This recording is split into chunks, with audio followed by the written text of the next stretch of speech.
Days are getting hotter, and it's kind of scary times because we're starting to enter the hurricane season. So I'm hoping that we're not getting forced between a rock and a hard place. The hard place being COVID, and the rock being a hurricane. That would be a multiplier effect of catastrophes that I am not ready to get into right now. Honestly, still trying to recover from this whole Corona thing. Yeah, hey, one step at a time. And for those of our listeners who are not down here in South Florida and haven't experienced this heat, it's in another world. We tend to pretty much exist in the tropics. And I'm talking about a heat that on the, kind of meter, we're looking at 85 degrees, probably feeling more like 95 degrees, honestly, at this point. But pretty hot. It's a sticky, muggy kind of hot that makes you sweat right when you step outside. Yeah, just imagine a hurricane coming through, knocking out your power, and now you have no AC and you're just sweating inside. So, hopefully, we don't have to experience that, but let's go ahead and roll right into it. Welcome, everyone, to the Inner Miami podcast. I am Jay Kington, not alongside, but on the screen with Mr. Alex Papa George, coming to us live from his place. We are excited to bring you this show. We mentioned this on the past. We do have a very special guest on this podcast. Alex, tell them who that is. Yes, many of you know him as our starting goalkeeper. Many of you know him as our captain. We know him as a friend of the podcast. Mr. Luis Robles will be joining us on the pod today, Jay. Oh, Captain, my Captain.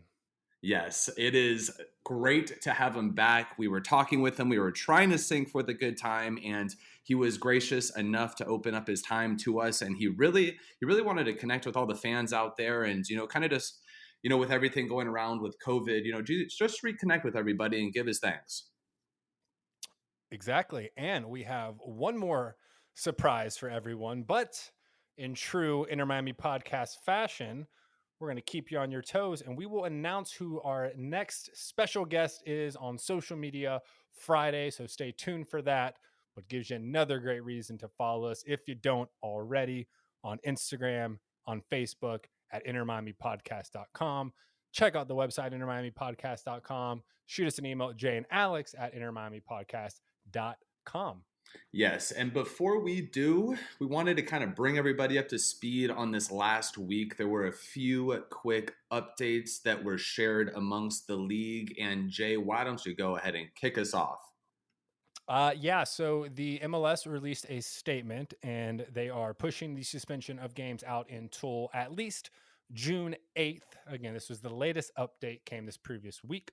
The date they had set before that was May 10th, but we are getting pushed back because this is not over yet. But hopefully, we are entering the downside of this pandemic and will soon be back to our normal lives. We'll soon be free.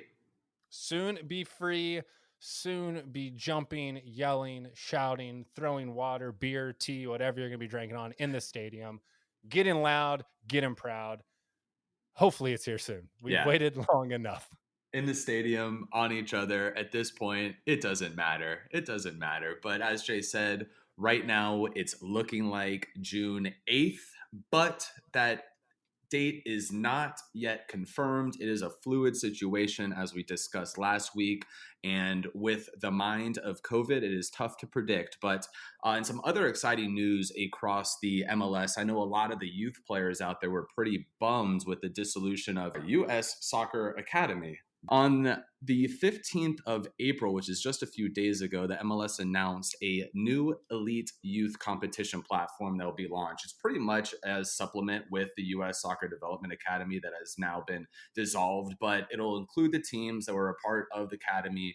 It'll be year-round, regular season matches, both regional and national, and alongside actually international teams. So it seems like a pretty cool program that they're putting together, again, supporting the movement of the MLS and soccer in America. So as we know, MLS is absolutely growing with popularity. I think that's pretty evident across the board. And, we look forward to continue to do our part to help, share that message. Yeah, it's a beautiful thing to see. Look forward to the talent that will come out of that program. Other relevant news, since there's a lot of things happening remote, we've got live streams, we've got, these celebrities are doing all these Instagram live pieces, and looks like we might have a potential COVID-19 friendly to raise money for those affected by coronavirus. David Beckham, obviously, we know him as one of the owners for in Miami, but also the original Ronaldo, Mr. Ronaldo Nazaria, or Nazario rather, who just recently acquired a 51% stake in Real Valladolid. We're talking on Instagram Live and started discussing the possibility of setting up this friendly match to raise funds for, again, those affected by the virus. So will be pretty cool. That would actually, if we can make that happen this season, that looks to be really our first kind of international club play that we'll ever have. Everything right now is just slated for the MLS. In preseason we played against some, USL teams, stuff like that. But to play against, a team from the league would be really, really cool, really awesome experience for the fans, and would be interesting to see how we stack up against, international level competition.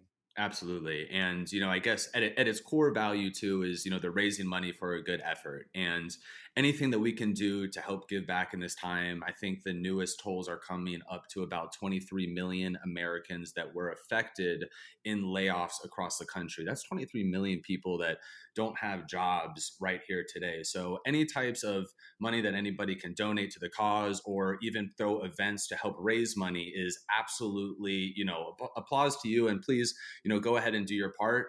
Even if you feel it is little, everything goes a long way. And speaking of that, I don't know if you were tuning in, Jay, but actually on Saturday, David Guetta, the DJ, the house DJ, as many of us know down here in Miami, he threw on one hell of a show at the Icon in Brickell. It was absolutely wild. It was hashtag United at Home.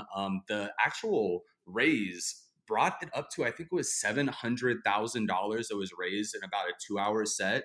And David Guetta brought the house down. It was truly awesome. It was at the Icon in Brickell, and it was wild to see everybody out on their balconies. Unfortunately, I think for a few people, there were a little bit too many people on the balconies, but everybody was representing their flag, having a good time. I think letting loose a little bit, and in true Miami fashion, bringing the heat. So, another example of someone who has, some reach, has a say in society, who is doing their part to do so. So, we all got to do ours. I did not see it, but I did listen to a bit of it. Chloe was playing it, but from what I understand, pretty cool event happened during that.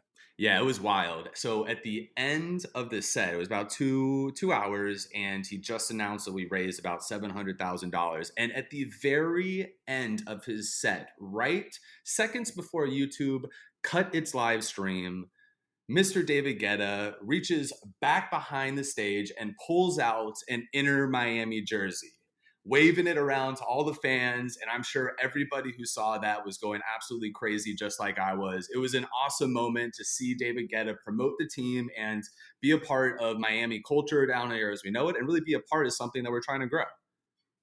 Yeah, it's gonna be really cool to see this take off as an international brand and international team.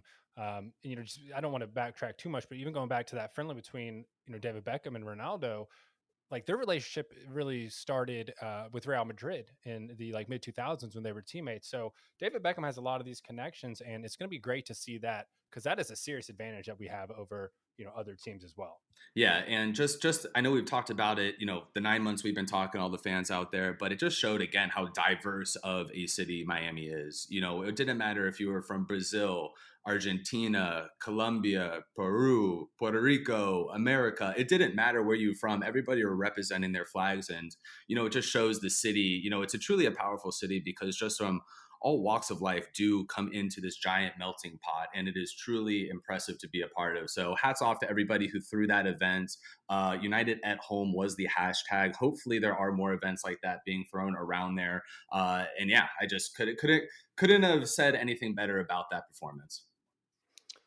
It's really cool, and honestly, we're kind of starting to see that effect take play because Miguel Ayun has stated that he wants to come and play for Inter Miami, and specifically play for David Beckham and to be associated with him in some capacity. And Miguel Ayun is a former teammate of Rodolfo Pizarro at Monterrey, where he won the CONCACAF Champions League and Apertura titles. He also won Apertura and Clausura titles with Club America. He's 31 years old, has 72 caps for El Tri, the Mexican national team. He's played in the Premier League with Watford. He's played in Portugal's league at Porto. He's played in La Liga with Sevilla. And he has stated that he wants to come here to Inter Miami and to David Beckham. So we're already starting to see that happen. He's a defender, would be a great addition to have on the team, I believe, even though our defense is very stacked, but potentially coming here in the future. And I mean, look, man, we're starting to get that clout. Yeah, I mean, we have a buzz around our team right now, and obviously, I think that goes back even to the backing of David Beckham and just having that influence of soccer around the world, and just being able to not just tap into a network that many aren't able to, but just have that clout and that recognition, and kind of say, "Hey, I am David Beckham. You already know my resume. What have you done almost?" But Jay, I think that's really exciting news. I mean, more pieces to the puzzle here, and obviously, this isn't anything official, but it seems like there was even one more rumor that was swirling around the rumor mill here. Yeah, and this is, I mean, in its infancy of rumor stages, I would say, but due to lack of other topics to cover, we just want to have some fun. So, there have been reports from some other international outlets of Spanish origin, I believe. I honestly have not recognize them. I don't know them, but Gonzalo Higuain seems to be potentially coming to the MLS, and it looks like Inter Miami has, in some capacity, made some sort of approach to him. We have no details. Again, these are very, you know, very from the beginning rumor, so we don't know too much about it. But some other teams I think that they were talking about were potentially LA Galaxy, although the financial situation may not be too great because they just got Chicharito. But we'll see what happens. I know some people love him, some people hate him, but Gonzalo Higuain currently playing for Juventus with Cristiano. But Jay, one of these times, man, you're just gonna have to share your source. I don't know where you come up with these connections, but it was like Kodos something in Spanish. give And yourself then a and little then bit. I saw another Inter Miami focused news outlet that posted it as well. So we'll see what happens. I mean, he's played for some reputable clubs. Some Real Madrid prior to that. So definitely has quite a bit of experience. Me personally, if we could get Edison, I still want Edison. I think he's still our primary. Yes, we will see. I mean, obviously, we still have that third DP slot to fill, and hey, it may happen sooner than later. I know that we were thinking that we'd be halfway through the season before we filled that slot, but we may be right in this quarantine section. But without further ado, we will shut up. We will be quiet. Let's get to the good stuff. We are excited to have Mr. Luis Robles to the podcast, a big supporter of the Inter Miami podcast. He's our starting goalkeeper. A lot of you people know him as our team captain. He's going to talk to us about some of the emotions that he was feeling back after DC United, days before the home opener, and really kind of talk about how he's adjusted to COVID life. So without further ado, it brings us great excitement to introduce Luis Robles. Let's do it.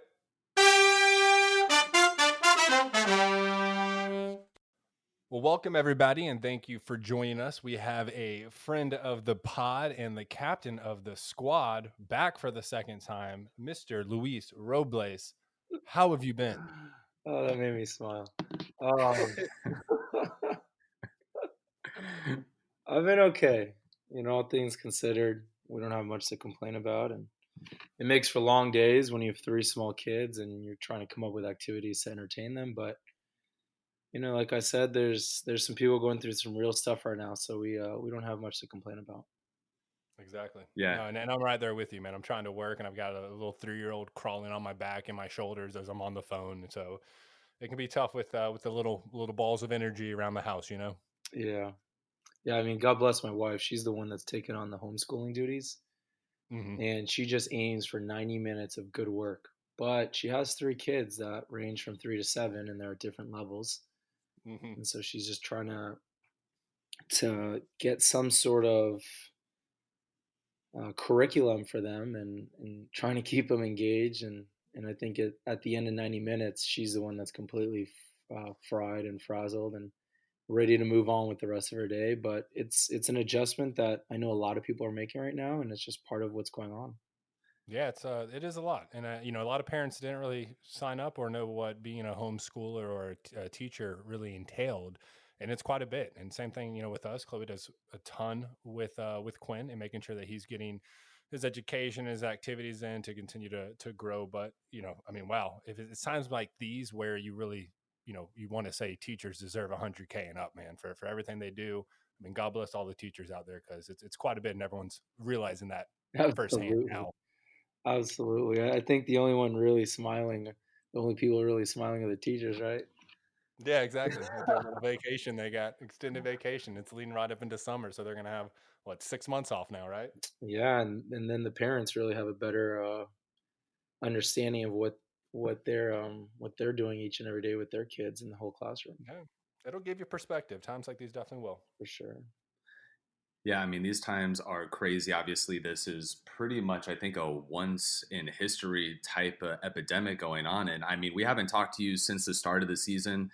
Great to have you on the podcast again, here today. And, before we kind of get into the whole COVID-19, situation that's going around and affecting everybody, we'd love to kind of talk about the first couple games here against DC United and LAFC. Take us back, what is that, about a month and a half ago or so, when the season was in full swing, and kind of talk to us a little bit about those games, and, kind of how was the energy in the locker room before getting going? What were the emotions, nerves, excitement, kind of share a little bit about that process. Yeah, it feels like forever ago. It, Um, it's yeah, unfortunately. yeah.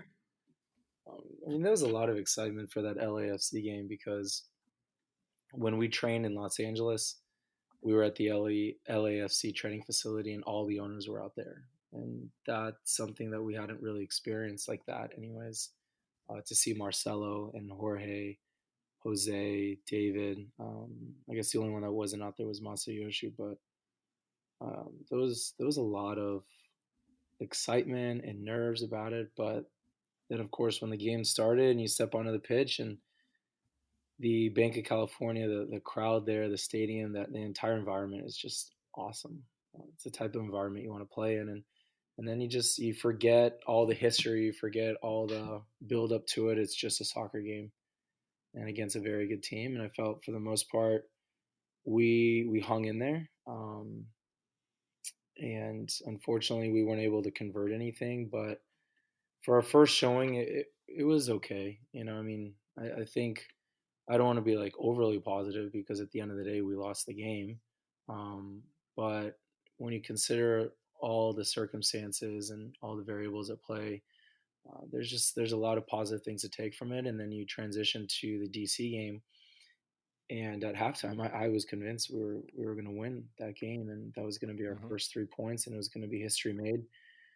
And then in a matter of what, a minute, 120 seconds, it Yeah. goes from us scoring a goal to being down a man, and we just didn't handle it that well. And I think internally, the leaders, we said, the veterans, we said that the games are going to ebb and flow, and there's going to be really big moments, and there's going to be moments where we really need to step up, whether it's encouraging guys, being vocal, making a big play. And we felt like in that span of 10 minutes, we didn't do that. And that's part of the growth process. That's part of a new team, a young team, a team that hasn't been together that long.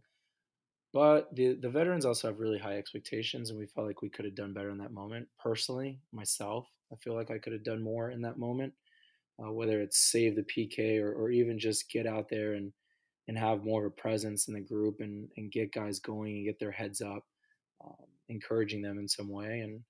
And I felt like I could have done better in the second goal as well. Um, so yeah, it feels like forever ago, and now as I talk about the games, it's starting to get me going as a competitive person, because it reminds me that there's so much unfinished business. And as we're getting ready for that third game against LA Galaxy, you could feel the spirit within the group was really good, and we knew that we were competing in the first two games, and we know that we're a work in progress, but we're also a very confident group. Yeah. No, I mean it was the hype in this city, or this area rather, was they didn't cancel the game until like Thursday or Friday before, and I fully thought that it was honestly we were able to sneak it in before having to, kind of suspend the rest of the season. But everyone was very sad, but you could definitely feel like the energy level was there. And going back to that DC uniting game. I mean, I can't think of another league game I've watched, even World Soccer game I've watched, where it was such a turn of the tide in what seemed like only maybe like 5 minutes of actual game time. But I mean, definitely rolling with the punches, and there are a lot of positives to take out of here. But kind of going back to that first LAFC game, one of the biggest Or actually, highlights if I was can interject real quick, you said something yeah, that's go ahead. really important. I want to provide some insight that I don't even know if I'm supposed to provide it, but I'm going to do it anyways. Going into that game, there was more anticipation than even the fan base could really understand, just from an internal perspective, from a business, a revenue, a league, a global reach perspective. And as the owners started to have calls with the commissioner and the board of governors trying to figure out what's the best course of action for the league and how to handle the situation, a lot of it was on our club because they knew that this was going to be a massive event. It was going to be one of the most televised, most viewed games globally in the history of the league, if not the most viewed game. And so they really wanted to give some margin to our group to make a decision. And I know that that couldn't have been an easy one for them. And so then basically what happened is on Thursday, I believe it was Thursday, Jorge and David showed up and they were on speakerphone. And it was at that moment they were trying to decide, and I think they made the right decision. I think they understood that even as much excitement was going into this, even though this would have just been a massive moment for soccer in South Florida, for Major League Soccer, soccer at that moment was secondary to what was going on in the world, and they didn't want to Mhm. put anyone in harm's way. And I can't imagine just the gravity of that decision because that's a business decision, and yet I feel like they made the right one. And it was a Yeah. No, bummer for us, of course, because we wanted to play that game. But now having the luxury of being a few weeks, a month and a half removed, like even more so, they made the right decision, right? Because can you imagine as majestic as that game ends up being, and then it's the cause for more people to get infected? Like, I mean, soccer is so secondary when it comes to things like that. Yeah. I mean, health and family is absolutely number one. It always will be number one. And, to your point, more on the fan side of it, I know Jay and myself went to that stadium release for some of the season ticket holders, and the excitement, the enthusiasm was through the roof. And, that's one side of the puzzle. And for those of which who are listening here and don't know, Lewis is a part of, the union who was able to put together the new CBA for the MLS here. Were you involved with any higher level conversations with the league personnel per se versus more or less the players who were kind of getting it on a team by team basis? So, what are you speaking about right now? More or less the communication that came down from the MLS office of COVID-19 and how they're going to proceed with the events that are happening around us. Yeah. At that moment, no. I think at that moment it was more about what the clubs wanted to do, what the owners wanted to do. They evaluated the decision with as much information as they could get at the moment.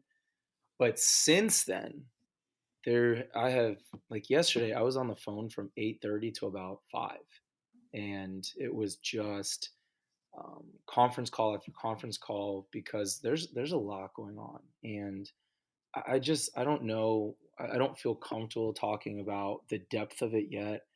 But what it's done, at least in this situation, is it's given people a lot of perspective. And the 2020 CBA negotiation, I felt like was a marquee moment, not only for our PA and the player pool, but I think for the relationship between the player pool and this league. And I think it's opened up a line of communication that did not exist previously. And so now when you look at this situation and what's going on, there's been moments where we needed to hear from the guy at the top. I mean, I'm talking about the commissioner. There's been moments where we needed to be on a call where he can hear the players. And to his credit, he stepped up to that. And he has been on several calls with us. He has been as lucid, as clear, and as transparent as possible. And that's just something that didn't exist before. And you said that my role is with the union, and really just to define the role, I'm one of the executive board members. So the way that it's structured is every team has a player rep, every team has a bargaining committee, and that committee is made up of three players. Usually the rep is involved in those three. And then those players make up the basically the representation of the player pool. And then above them is the board members, and there's seven of them. And so I've been on the board since 2016, and we've been able to see some really exciting growth and development in our players association, in really since the last 2015, since the last CBA, which allowed us to prepare in a very professional and I think next level way that I think not only was effective for the player pool, but I think it was impressive to the other side of the table. That I also think is part of the impetus of why they said, okay, we need to have a better relationship. And so the way that's manifested at this moment are these calls. And there's a lot of calls, whether I'm on the call with the executive board trying to figure out, like, one of the things that happened very early on was the training situation. It was the executive board who made a decision to really push to the league that if we're not playing, we shouldn't be training. Because why would we, if it's a real enough risk that we shouldn't be playing games, then it's a real enough risk for us, exposure wise, in situations such as training. And so it was from that call, we put together a memo and sent it to the league, and they could understand where we're coming from. And after some dialogue, they created the training moratorium. And so with each week, we check in and we check in, and I feel like if there's a positive thus far, up until this point at least, is that the relationship between the league executives and the player pool is at an all-time high. It's at a level that it's never been before. Great. That's great to hear. And so it sounds like the overall response by the players has been pretty positive to the new CBA in place. It has been. I mean, we're about to go down a road that I can't really speak at right now. At this moment, there's just certain things that are going on. Um, I don't know when this podcast is launching, and I don't know when some of these other things in the background are going to happen. But I will say that when we agreed to terms, everyone was happy. I think the league saw a real step forward in terms of their relationship with the players. I think the players saw some improvement in the way that the league respects the players, but then also the way that they're going to spend, who gets the money, the terms of free agency, the minimums. There's a lot of good stuff there. The bonuses, there's a lot of good stuff. And I think even the guys who make the soccer decisions were happy that there was more money to be spent, and the rules had been they're clearer now. And so as we're going through that process, there's just stuff going on that maybe at a later time we can talk more about it, because it may never make the news, which I hope that's the case, that it never really makes the news, but it might, and then we might have another conversation. You took the words out of my mouth. I was going to say thanks for sharing what you can, and we can save any other conversations around that for a later period. But we will always respect, and you do such a great job of knowing what to speak on and what not to speak on. So totally understand that. But kind of just getting back to my question a little bit ago, is one of the biggest things, at least for me personally, and I mean, I know it was on the media, international media, was you guys walking off that bus at LAFC and being greeted by ravenous dancing, chanting, singing Inter Miami fans. And you could see just the smile on the players' face, and even some getting in there dancing with them. And what was just that kind of feeling like, going across the entire nation, right, to uncharted territory in your first game, Hmm. to receive a welcoming off the bus like that? I mean, what does that do for you as a player? It does a lot. The fans have been incredible, and I know there's a lot of novelty what's going on. There's a lot of momentum because it is a new thing, and well, it's a new thing in the sense that Inter Miami is a new franchise, but soccer has has not been in this part for a while, right? Since, what is it, 2001, when the team contracted, Miami Fusion. Yeah. So they've waited a long time, and they've been teased every once in a while in the summer with the ICC, but I mean, there is a very strong and deep fan base here that deserved an MLS franchise, and they deserved that moment. And so now you fast forward to that very first game, and the day before, after training, we pull up to the hotel, and we're like turning the corner, and we just hear all this banging. And then as we turn the corner, there's smoke and there's flags, and it took a moment to register within me that that's like those are That's our for you. supporters, right? That's for the for us. And and in the bus, we're like, oh, we got to do something. We got to do something. We were like pumped. We were super excited about it, and that's the feeling that we're getting because of the love and support that the supporters are giving. And so Yeah, I mean, that's why it was sort of a no-brainer to go out there and join in with them in their moment, because that's what that is. That's their moment. That belongs to them. Everything that they've waited for and everything that they've worked so hard organizing, um, it's all culminated in that road trip, right? And it was going to take the next step on that first home opener, and it's not a matter of if it happens. It will happen, and of course the circumstances are going to be different, but that moment that they deserve will come. But going back yeah, I to what mean, you spoke and about, that recording and that moment, that was fun. That was a lot of fun. I was one of those players that jumped in with them, and it's all just new, and I just want to drink it up and soak it in, and it's been a lot of fun. Well, yeah, part of, if I in recall 18 years. back to our first podcast together, actually one of the reasons that it sounded like you wanted to, were so excited to be a part of Inter Miami was the newness of the expansion team, and I think you could really feel it in that moment. Yes. Yes, absolutely. And it's not just that moment. It was when the supporters first came out to St. Pete's, and when the Mhm. supporters came out Tuesday night to preview the soft opening of the stadium.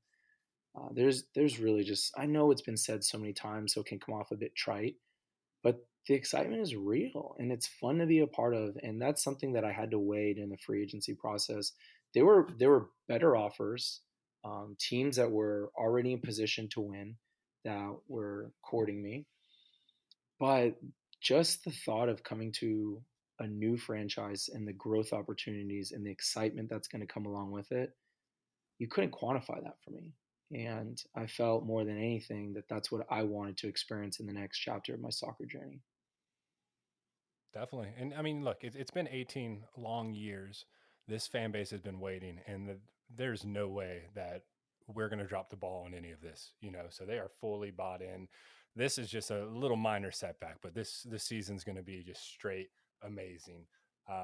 But going back to those first two games, really outside of a few mental mistakes, the team could be 2-0 or at least 1-1. And, looking at the positives from the first two games, there are quite a bit. We were very competitive, Robbie Robinson being thrusted into the spotlight and, really having to really play right off the bat and not kind of come in as a sub and get any experience. I mean, looked great, but there's also plenty of takeaways. I think there's a lot of good defensive takeaways and even on the midfield.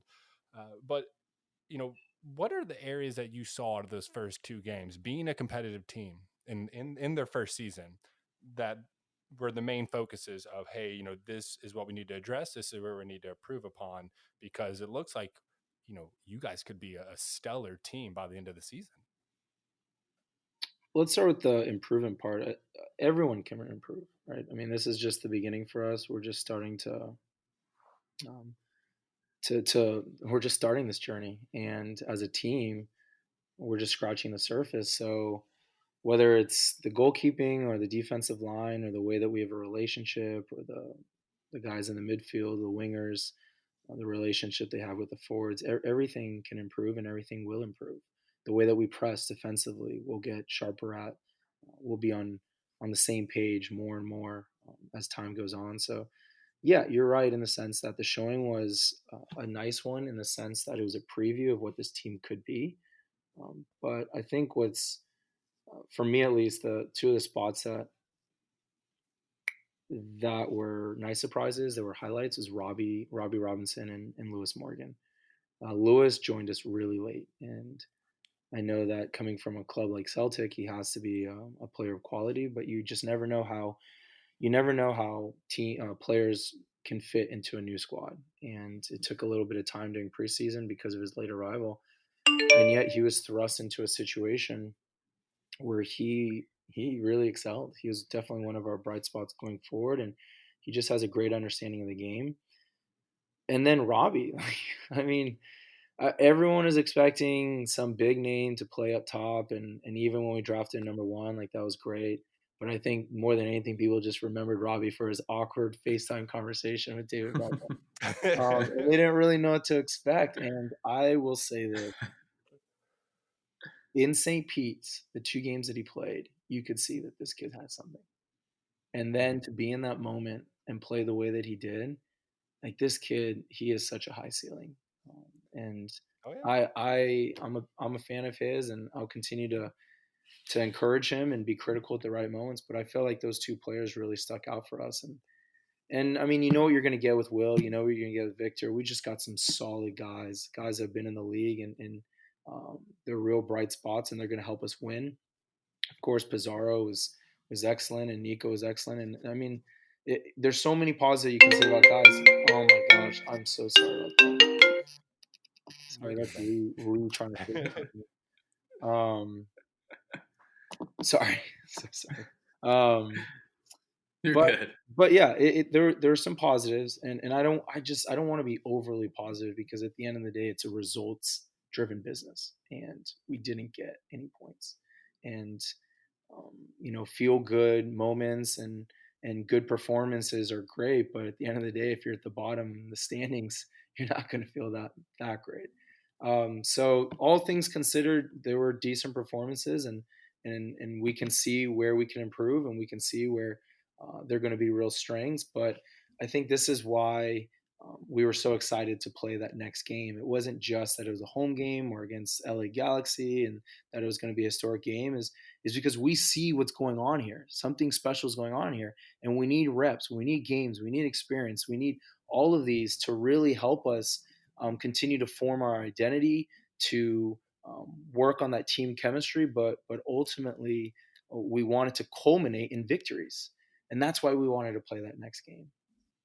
Yeah, I think you guys were riding some good momentum. I mean, I've been saying on the podcast that, hey, we're the best 0-2 team out there. A couple things, go our way, Mhm. and, it's quite a different conversation. So, I guess kind of what was your general opinion, on a scale of 1 to 10, would you say, in your opinion and impression of the first few games coming from your side? Well, it's almost right down the middle because it on one end on the end of the positive spectrum, you could see the effort that the guys are putting in, and even some of the individual performances. So that really pushes the needle to the positive part. But then when you look at the results part, it's 0 points. So then it sort of shifts it back to the middle. So if I had to give us a score, and maybe this is going to come off a little critical, but I'd give us a 5 because there is a lot of good things going on there, and I don't know. I mean, maybe they're just I was in Jersey too long, and I could be cynical of things, but I know this business, and I know after 14 years as a professional, it's not what have you done. It's not what did you do for me last season or 2 seasons ago. When it comes to players and contracts and their futures with organizations and teams being successful, it's what are you doing for me right now? And for us to evaluate what's going on, we're at the bottom, and we have to work our way up. And what's encouraging is we have a lot of the tools and a lot of the pieces to do that. But I think this is why it makes the break even more difficult, is because we knew we were getting close, um, and now we just have to find a way to overcome the adversities. Understandable, and I think that's a fair assessment and a critical assessment. Won't I mean it won't be bad to really be critical so that you can improve to where you guys need to be.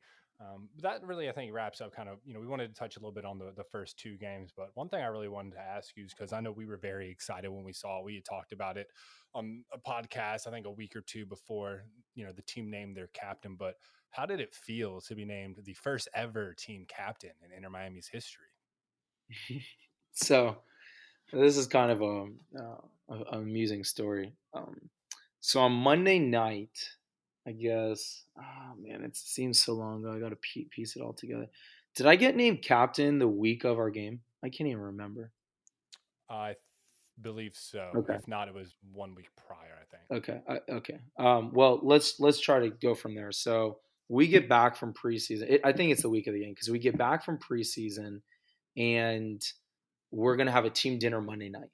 So everyone heads out to this restaurant, Graciano's in Coral Gables, incredible restaurant. And we're all there, and the big surprise is that David Beckham's going to be there. So our owner's there, and David Beckham's there, and everyone's there. The film crew's there. It's like it was a great night. I mean, we were really celebrating that it was the end of preseason, and we're looking forward to the beginning of the season. And of course, anytime our owners are there, it just makes for a different level of energy in the room. What I didn't realize is part of the reason we were meeting is to name me captain. And my wife had been driving down from New Jersey since Sunday. So she left Sunday morning, she paused Sunday night, and had been driving all day Monday. And I was so excited because we just got a brand new house. The furniture just got there that day on Monday. The movers came.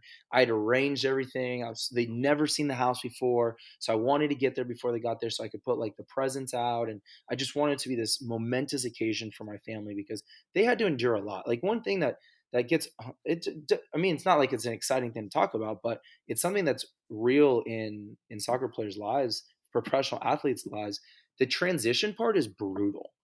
And it's not brutal for the player. The player just moves on, goes to a locker room, has new friends, has a new team, has a new like purpose. Like that part's great. Like, but for the families, like they get uprooted, they have to move, especially the wives. They take usually the brunt of the move. They're the ones that have to help get the house ready for the move and then get down there and organize everything while I'm at training.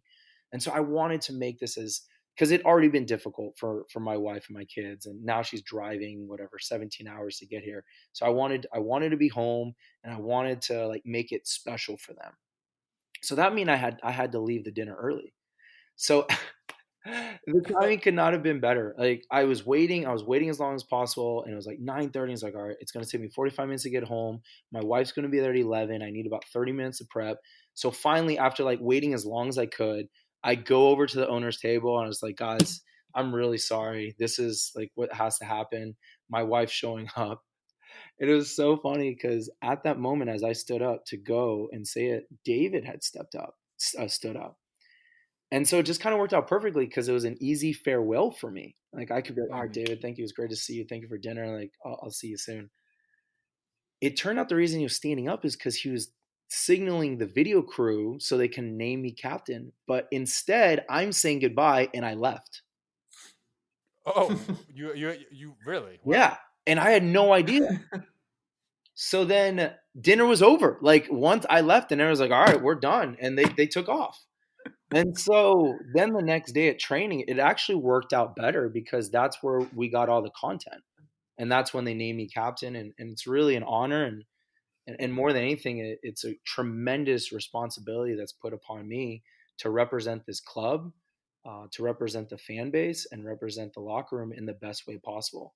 And I hope to do that on the field, and I hope to do that off the field, and every interaction that I ever have, because that's the way I see it. Is not only am I selling soccer in this country and in this community, but I'm selling this league, and ultimately I'm selling this club. And to me, that's a huge responsibility, but it's also an incredible privilege.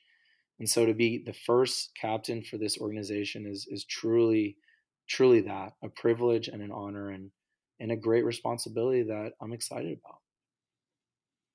That's an incredible story, and I don't think you will forget that for the rest of your lives. But just as you were saying, I mean, I think more importantly than I would say, soccer or any sport really is going to be that individual's family. And your number one responsibility in this life, I think, is to be a leader, a captain of your own family. And so, I mean, that says a lot about you that you were trying to tough it out and probably checking your phone every couple of minutes, seeing what the timing was looking like. But you wanted to make sure that you were there for your family to ease up that strain of having to relocate. And that's pretty awesome, man. Yeah. Yeah, I'm glad all of it worked out in the end, but but hey, good news, they like the house. Well, I mean, there's a lot to like down here, so Yeah. just wait till the winter time. We'll be loving it. Yeah, it's beautiful outside right No, I now mean in they're loving early it now. April. They're loving it now, and that's the part of us that feels kind of bad at times. Is I know that there's some real stuff going on in Broward County, and yet where Yeah. we live, it just feels like a vacation. Like the sun is out every single day. It's beautiful.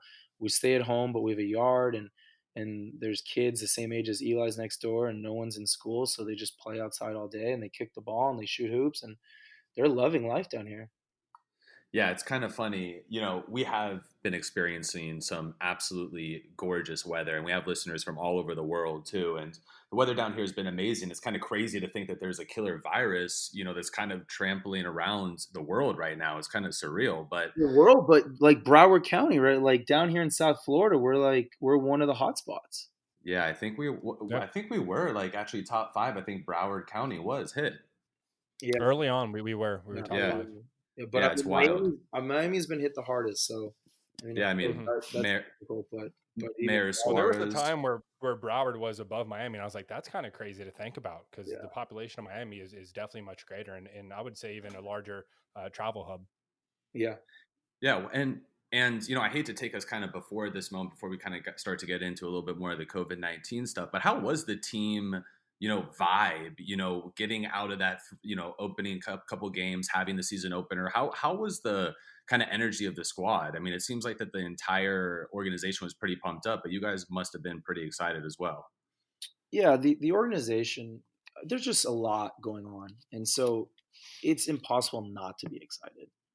We moved into our training facility, which is incredible, just top of the line. It's got to be one of the best training facilities, not only in this country but in the world. I mean, it is just awesome. So you have that excitement, and then you have the very first game, and just all the different things that come with it. And then of course, every time David Beckham shows up, that's pretty exciting too, right? That's surreal in its own sense, and I hope that never gets old. But I know for a lot of these guys, every time he's here, there's just a different energy, and deservedly so.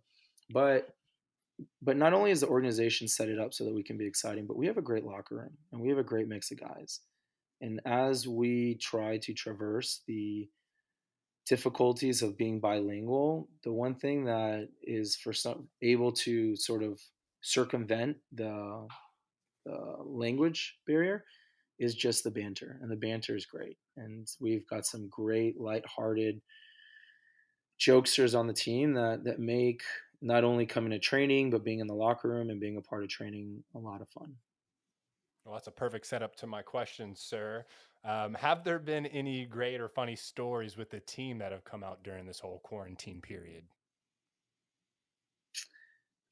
So, I mean, really, no. I mean, I guess the reason I say no is because there really is a feeling of detachment. And even though we're doing these Zoom workouts, you know, it's okay, but it's never going to substitute what it's like to be in the locker room. So I check in with the guys. A lot of the questions actually have to do with some of the other stuff that I'd alluded to, and that's also part of the responsibility I feel is if anyone needs anything, whether it's answering a question or toilet paper or just whatever, I try to make myself available.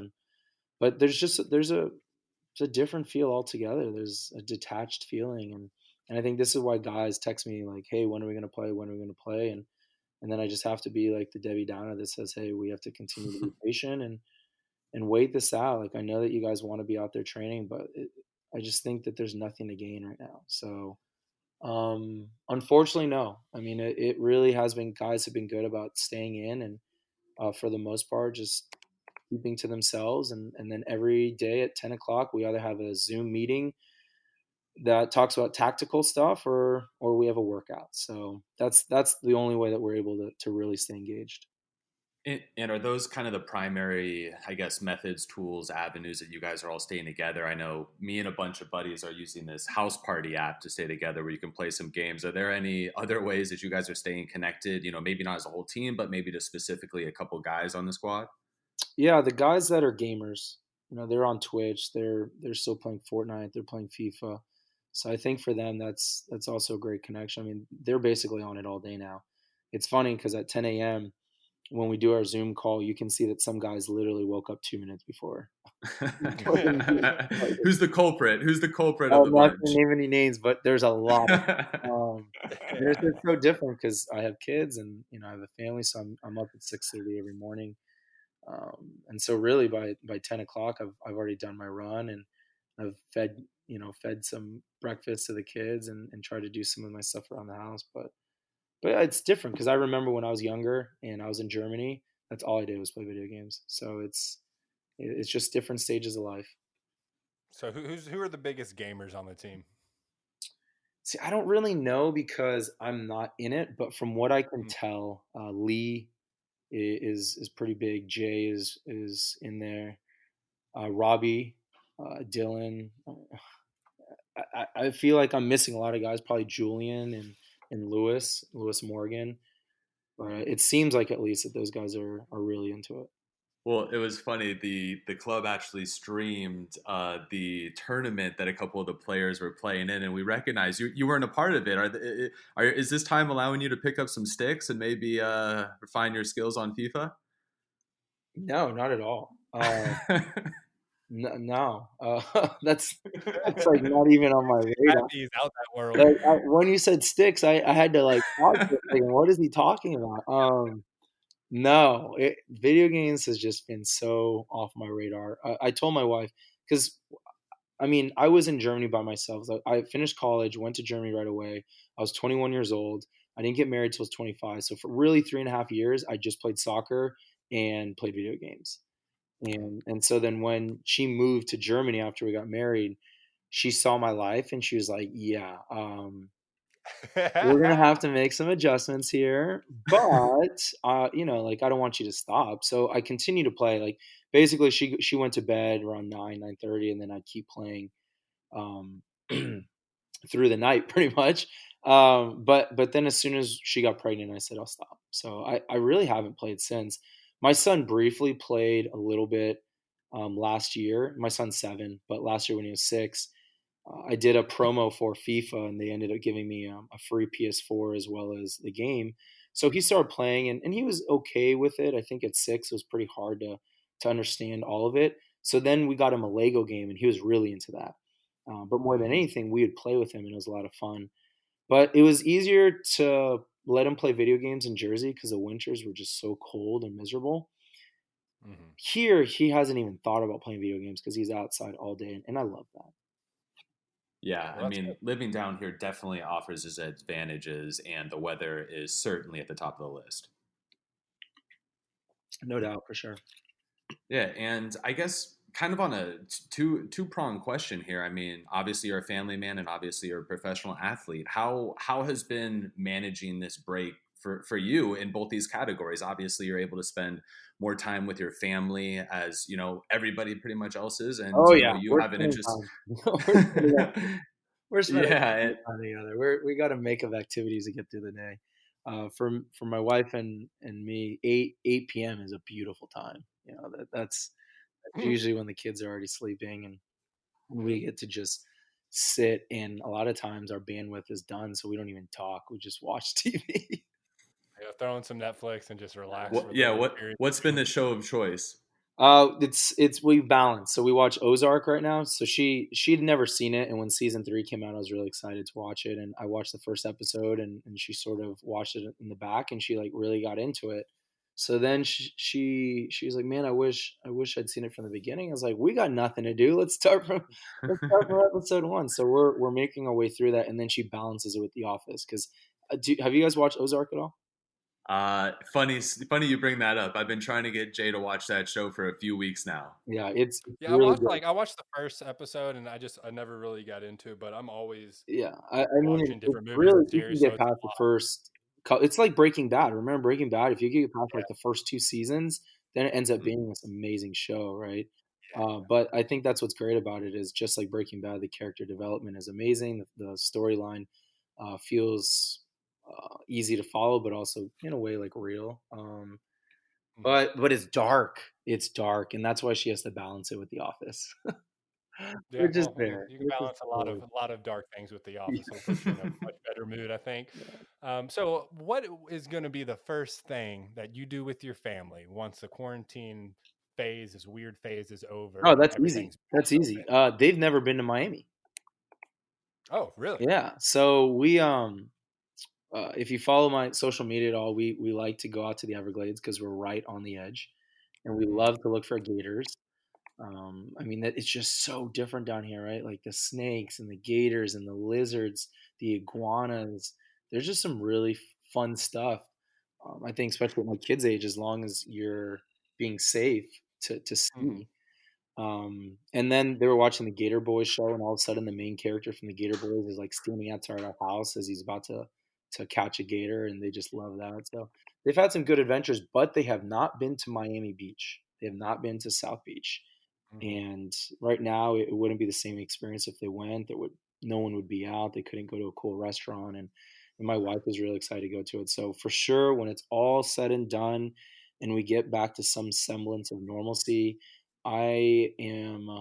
This is what's going to happen first. I'm going to take my wife out on a date because we haven't done that yet,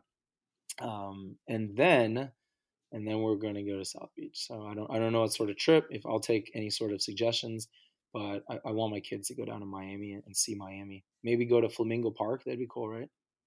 Oh yeah, Yeah. yeah. I think Alex used to be a little club promoter or something when he was in Oh college at yeah. Oh you were great. in. So I'll he check You, that might out. have some pull for you, you. you know, we'll talk offline there, Lewis. Yeah. I don't want to spoil the listeners here with some stories that I can share with you. But thanks, Jay. Yeah, that was some of my Yes, youngin' sir. days, I love 22 that you years grew up old. with pop. That's great. Hey, well, it was funny. I was going to college and I said, hey, instead of spending a few $100s, why don't I make a few $100s? Savvy, man. That sounds very savvy. We do what we can, especially in college when you don't have any money. But anyway, what's kind of Coach Alonso's attitude been throughout this process? Obviously Oh, this is pretty unprecedented from a he's such coaching a typical standpoint. coach. He's such a so I every week I have to basically give him an update of the information that I have, and you could just tell he's just so anxious to get out there, and he's trying to figure out ways that we can get guys playing small sided, and I just have to remind him, and I hate being that guy, but at the same time, like I just feel like there's nothing to gain if we go through this and then all of a sudden we start training and someone gets it. Like then it's just a huge setback, and I know that in the Bundesliga they're starting to do small groups, um, and I mean I think they're trying to play. From what I read, they're trying to play TV just for TV games in mid May, and it sounds like the Prem's going to do that as well. And I think once our country is in a better situation to do that, then yeah, let's cross that bridge. But right now, it's about patience and diligence, and really just continue to sacrifice some of your own wants right now, and the things that you really desire for just the greater good of the community. And I know that maybe that sounds a little too much on my soapbox, but yeah, I guess that's just the way I feel. I mean, I just think the worst thing that can happen is we go out there and all of a sudden someone tests positive, or we start Yeah. playing and now we're in a situation where we have to reboot. So if it means that we have to wait a couple more weeks, we'll wait a couple more weeks. But you can tell, like as a coach, he's like so ready to get out there, and you can tell when we're doing the tactical meetings, there's just this hunger within him, and he's a very inspirational guy. The way he speaks, it definitely motivates you to go out there and want to do everything you can to win. Yeah. I mean, like the crazy thing to me is Belarus has not shut down their league, so that's like the only actual football league that's still open. But um, you know, you got to be safe, got to do what you can, got to be best for the players and the fans as well. And we really learned this from having you on the podcast prior. But you're very positive. You're a very mentally strong person. You have a very, I guess, pragmatic approach and a realistic approach to life and the sport. Is there any message you would like to pass along to not just the fans of Inter Miami, but South Florida in general, the United States in general, or any of our listeners elsewhere in the world? That this will pass.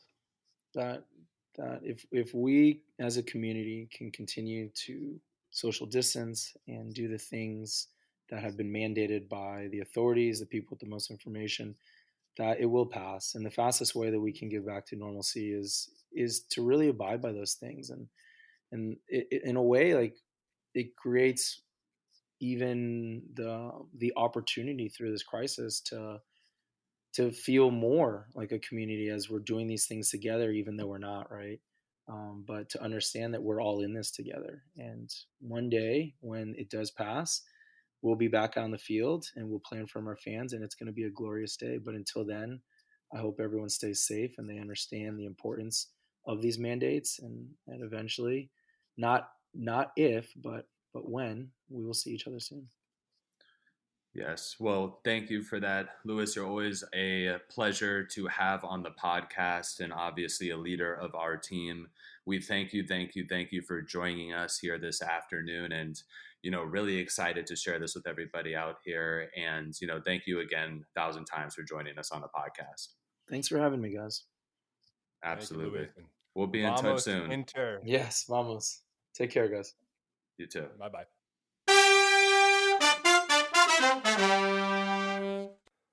Well, there you have it, folks. Always good to have. And always good to have a folks. Yeah, it's been a while. I wanted to throw that out there. Always good to have Luis on the podcast. Great combo with him, giving some insight into the players and their minds and what's going on more in their personal lives right now. But great interview, I would say. Yes. Lewis is a big fan of the podcast. And again, talking to him off microphone, he just wants to say thank you to everybody for supporting the team. He's truly an awesome individual. And, without further ado, that brings us to the end of our show. But again, make sure to follow us on Instagram, on Facebook at Inter Miami Podcast. We make it really simple, Inter Miami Podcast, or shoot us an email at intermiamipodcast@gmail.com. But be sure to follow us on our Instagram and Facebook, because on Friday, we're going to go ahead and drop a little bit of news and a little bit of some excitement about what you guys can expect next week on the Inter Miami Podcast. It's big, though. It's huge. Excited about it. It's huge. We've been working on this for a while. I think the fans are going to love it. Yep. Yes, you're going to love it. It's going to be awesome. And everybody have a wonderful, wonderful week. And we'll be back with you soon. Vamos Miami. Vamos Miami.